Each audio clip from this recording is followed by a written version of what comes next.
Hello everyone, welcome back to my YouTube channel. आज मैं आप सबके साथ सुभाष चंद्र बोस जी के बारे में डिस्कस करूंगी। भारत के स्वतंत्रता संग्राम के अग्रणी तथा सबसे बड़े नेता थे। द्वितीय विश्व युद्ध के दौरान अंग्रेजों के खिलाफ लड़ने के लिए उन्होंने जापान के सहयोग से आज़ाद हिंद फौज का गठन किया था। उनके द्वारा दिए गए कई नारे हैं जिनको आज भी हम लोग याद करते हैं। भारतवासी उन्हें प्यार से नेताजी कहकर पुकारते थे। तो सबसे पहले मैं नेताजी के जीवन के बारे में आप सबसे डिस्कस करूंगी।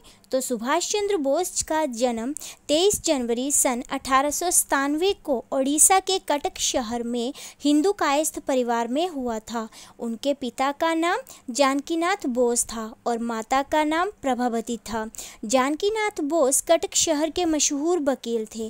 पहले वे सरकारी वकील थे, मगर बाद में उन्होंने निजी प्रैक्टिस शुरू कर दी थी। उन्हें कटक की महापालिका में लंबे समय तक काम किया और वे बंगाल विधानसभा के सदस्य भी रहे। अंग्रेजों ने उन्हें राय बहादुर का खिताब भी दिया था। अब मैं थोड़ा सा डिस्कस करूंगी कि कैसे सुभाष चंद्र बोस ने स्वतंत्रता संग्राम में प्रवेश किया। तो कोलकाता के स्वतंत्रता सेनानी देशबंधु चित्तरंजन दास के कार्य से प्रेरित होकर सुभाष दास बाबू के साथ काम करना चाहते थे। इंग्लैंड से उन्होंने दास बाबू को खत लिखकर उनके साथ काम करने की इच्छा प्रकट की। रविंद्रनाथ टैगोर की सलाह के अनुसार भारत वो वापिस आ गए और सर्वप्रथम मुंबई गए और महात्मा गांधी से मिले। मुंबई में महात्मा गांधी मणि भवन में निवास करते थे। वहां 20 जुलाई 1921 को गांधी और सुभाष के बीच में पहली मुलाकात हुई। गांधी ने उन्हें कोलकाता जाकर दास बाबू के साथ काम करने की सलाह दी। इसके बाद सुभाष चंद्र बोस कोलकाता जाकर दास बाबू से मिले और उनका जो स्वतंत्रता संग्राम में प्रवेश है वो हो गया। और इसके बाद उन्होंने अब स्वतंत्रता संग्राम में कई महत्वपूर्ण कार्य किए जो आज भी हम लोगों को याद हैं। सबसे पहले उन दिनों गांधी ने अंग्रेज सरकार के खिलाफ असहयोग आंदोलन चला रखा था। दास बाबू इस आंदोलन का बंगाल में नेतृत्व कर रहे थे। उनके साथ सुभाष इस आंदोलन में सहभागी हो गए थे। गांधी द्वारा 5 फरवरी 1922 को चोरी चोरा घटना के बाद असहयोग आंदोलन बंद कर दिया गया था और जिसके कारण 1922 में दास बाबू ने कांग्रेस के अंतर्गत स्वराज पार्टी की स्थापना की थी।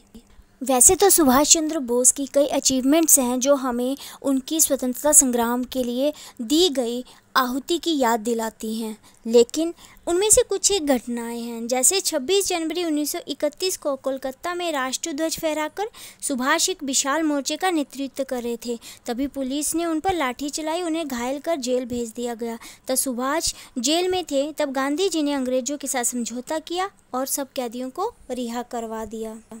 अब मैं नेताजी सुभाष चंद्र बोस द्वारा दिए गए कुछ नारों के बारे में आपसे डिस्कस करूंगी।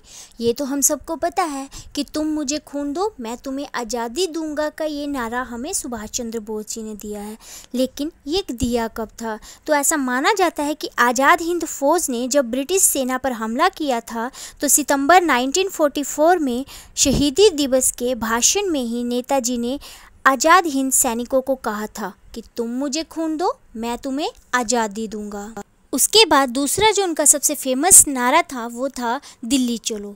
तो उन्होंने कहा था देशवासियों से कि हमारा कर्तव्य है कि अपना खून व बलिदान का मोल चुकाकर हम देशवासी को ब्रिटिश हुकूमत से देश को आज़ाद कराएं। साल 1943 में सिंगापुर से सुप्रीम कमांडर के रूप में दिल्ली चलो का नारा सुभाष चंद्र बोस जी ने था। अब मैं आप सबको बताऊंगी कि सुभाष चंद्र बोस को नेताजी की उपाधि किसने दी। हम सब ये तो जानते हैं कि हम अपने सुभाष चंद्र बोस जी को नेताजी के नाम से जानते हैं, लेकिन इस बारे में बहुत कम लोग जानते हैं कि जर्मन के तानाशाह अडोल्फ हिटलर ने ही सुभाष चंद्र बोस को सबसे पहली बार नेताजी कहकर बुलाया था। नेताजी के साथ ही सुभाष चंद्र बोस को देश नायक भी कहा जाता है। कहा जाता है कि देश नायक की उपाधि सुभाष चंद्र बोस को रविंद्रनाथ टैगोर ने दी थी। अब जब भी नेताजी सुभाष चंद्र बोस जी का नाम आता है तो आज़ाद हिंद फौज की बात भी आती है। तो जो आज़ाद हिंद फौज का गठन है वो पहली बार राजा महेंद्र प्रताप सिंह द्वारा 29 अक्टूबर 1915 को अफ़गानिस्तान में हुआ था। मूल रूप से उस वक्त यह आज़ाद हिंद सरकार की सेना थी जिसका लक्ष्य अंग्रेजों से लड़कर भारत को स्वतंत्रता दिलाना था।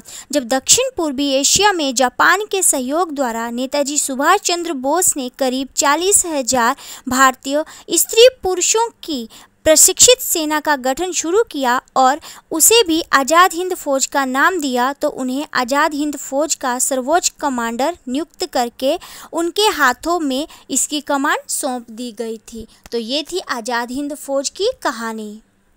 अब मैं नेताजी के मृत्यु के बारे में आपसे थोड़ा सा डिस्कस करूंगी। तो नेताजी की मृत्यु को लेकर आज भी विवाद बना हुआ है। जहां जापान में प्रतिवर्ष 18 अगस्त को उनका शहीद दिवस धूमधाम से मनाया जाता है, वहीं भारत में रहने वाले उनके परिवार के लोगों का आज भी यह मानना है कि सुभाष की मौत 1945 में नहीं हुई थी। वे इसके बाद रूस में नज़रबंद हो गए थे। अब सच क्या है वो तो ये इतिहास ही जाने, लेकिन जो सुभाष चंद्र बोस हैं उन्होंने हमारे लिए बहुत कुछ किया है और हमें उनकी कुर्बानी हमेशा याद रखनी चाहिए। वो हमारे आदर्श थे और हैं और हमेशा रहेंगे। उन्होंने हमारी स्वतंत्रता के लिए बहुत कुछ किया। अगर आप सबको मेरी ये जानकारी अच्छी लगी हो, you all have a request to like, share and subscribe my video. Thanks to all, happy learning.